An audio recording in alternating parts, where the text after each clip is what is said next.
This is the multi-voice text-to-speech podfic reading of The Positives by Crabapple, composed by Burning Aurora, Kaliana, and Flowerhawk. Remus could hear them the moment he stepped out of the bathroom. The voices only got louder as he walked through his and Sirius's bedroom toward the doorway, and not because he was getting closer. They were getting louder. I got the better grade, Evan. Deal with it. Effie said, and Remus heard the bit of smirk at the end that he would bet good gold on was also on Effie's face. You got a plus. You got a plus, Effie. I got an A. You got an A. Evan replied, and Remus heard the bang of a kitchen cabinet. You know, I was working in here before you two got home. Sirius's voice, slightly amused and slightly annoyed. He wasn't sure when Sirius had gotten back to their quarters, probably just long enough to spread his marking out on their kitchen table, if Remus had to guess. Pats. You just have a set of piles at the moment. Quill is still in its ink. Effie huffed. It's the principal. Sirius most definitely huffed back, and Remus repressed a smile. I could go back to picking you two up from school. No. Evan and Effie said at once, and this time Remus pictured the smirk on Sirius's face, because it was the one Effie had inherited. Speaking of the principal, Effie said. Shut it. Evan started. Watch it, be nice. Sirius inserted. I got the better grade. Period. Mrs. Davis said that I had a copious number of sources and impeccable citations. Sounds like a whole lot of extra work to me. Evan floated. Which, Remus thought, was a pre-teenaged Sirius Black's approach to schoolwork if he'd ever heard one. A teenaged Sirius Black's approach too, actually.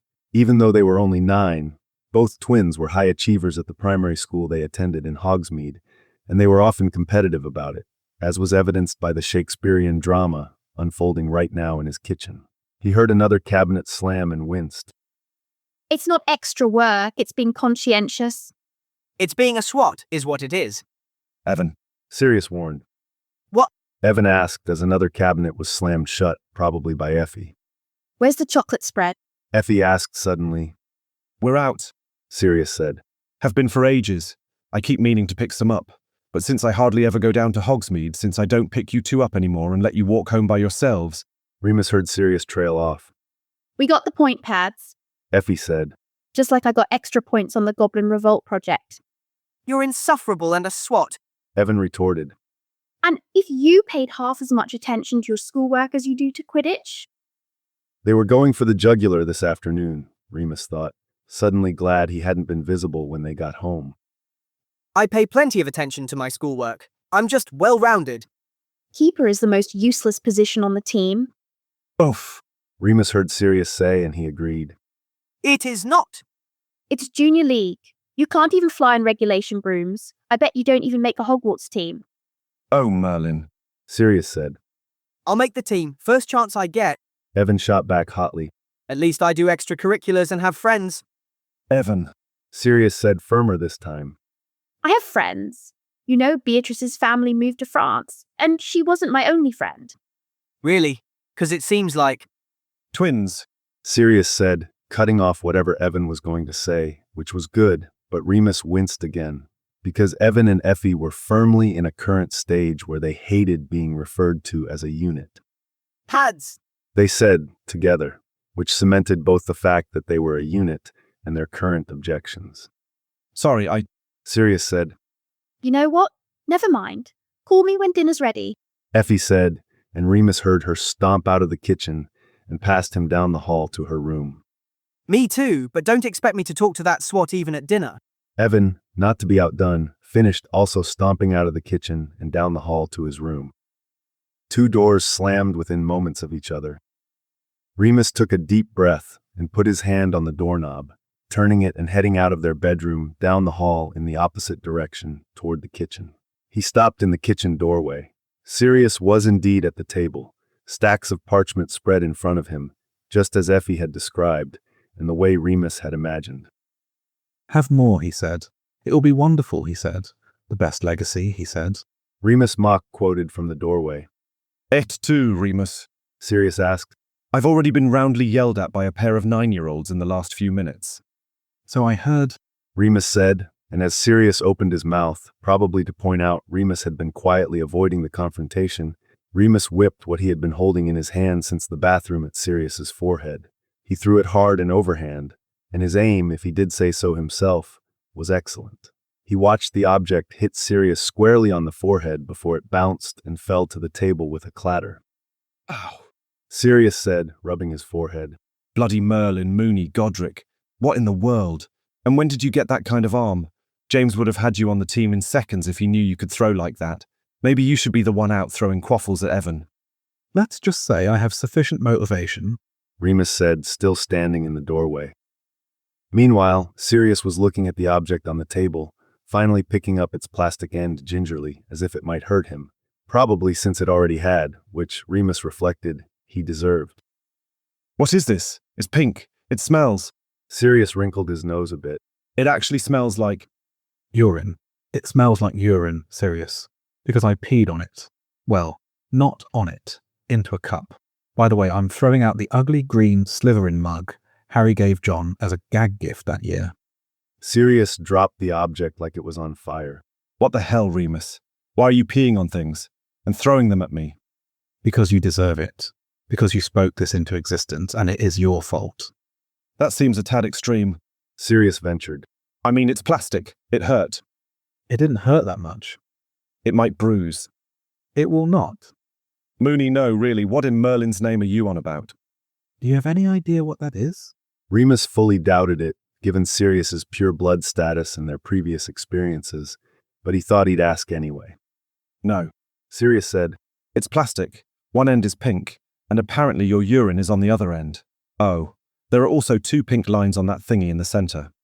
Yes, Sirius. Yes, in fact, there are 2 pink lines on that thingy in the center, as you said. Do you know what that means? Sirius looked up at Remus. Do I need to answer that? Yes. Remus hissed. What is happening with this family today? Why is everyone so angry? No, I don't know what that means, Remus. Happy now. No, as a matter of fact, I am not. Remus said. He switched tactics for a moment. Do you know why we are out of chocolate spread, as was so rightfully pointed out to you by your child? Sirius blinked at the change of topic. No. But the house elves generally provide our meals, and with our schedules, we rarely make it down to Hogsmeade anymore. True, but I also keep forgetting to put it on the shopping list, because just the thought of it has made me vaguely nauseated for the last 2 weeks. So I keep thinking I'll do it when I feel better about it. But then, that doesn't happen, so I forget. So, Sirius asked, and Remus wished he had the object just so he could throw it again. He settled for crossing his arms and glaring. that's supposed to mean something to me. Sirius asked slowly, and Remus truly wanted to throttle him. Padfoot, Remus snapped. we are out of chocolate because it makes me nauseated. If you check, I bet we are also out of jam. Well, I doubt that. You haven't eaten any of the stuff since you were pregnant with Evan and Effie. Remus did have the satisfaction finally of seeing Sirius's eyes widen. Mooney. You know what that is, Padfoot? Want to take a wild guess? Not really. Sirius said slowly. It's a Muggle pregnancy test, Sirius. One of those lines is always there, but if you pee on the stick and the other line shows up. Why are you taking a Muggle pregnancy test? Sirius asked. Are you hung up on the Muggle part or the pregnancy part? Both. Sirius ventured. Because I had lunch with our wonderful, fully grown, married and completely credentialed healer of a daughter today.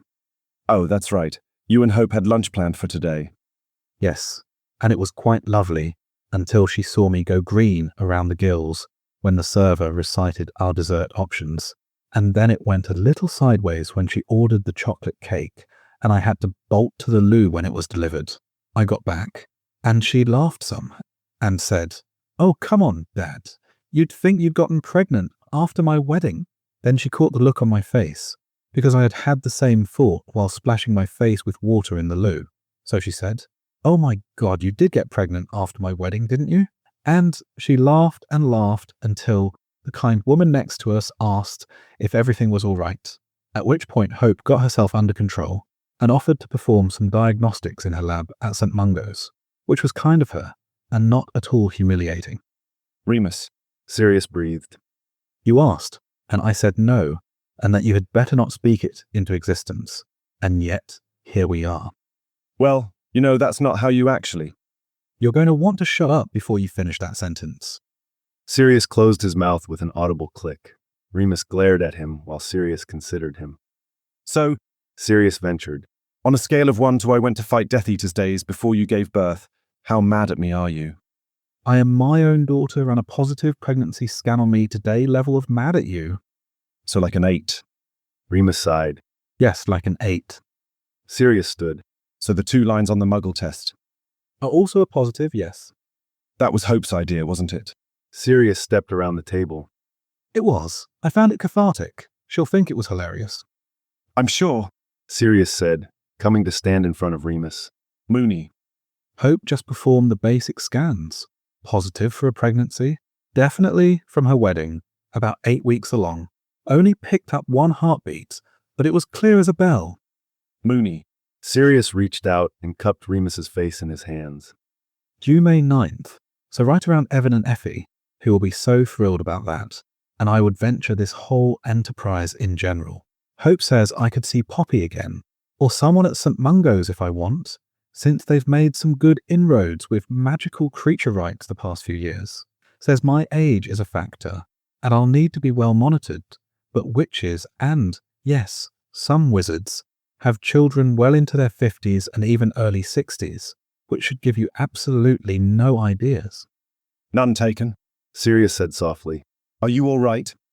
I didn't expect to have a 1-year-old at 50. No. Remus said. I've been liking my sleep. I'll adjust. You. At the question, a bright, warm smile spread across Sirius's face and made Remus's heart melt even after more than 30 years. I'm more than all right. I'm thrilled and amazed. He leaned in and kissed Remus, who allowed himself to be carried away in Sirius's warmth, wrapping his arms around Sirius's waist. Sirius finally broke the kiss, smiling down at Remus. Remus allowed the moment to linger, allowing himself, at least for a moment, to feel secure and safe and loved, and that everything would be wonderful, which, of course, was the truth.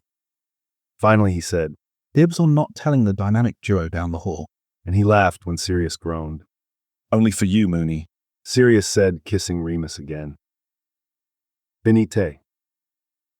Thanks for listening to this text-to-speech podfic composed by Burning Aurora, Kaliana, and Flowerhawk.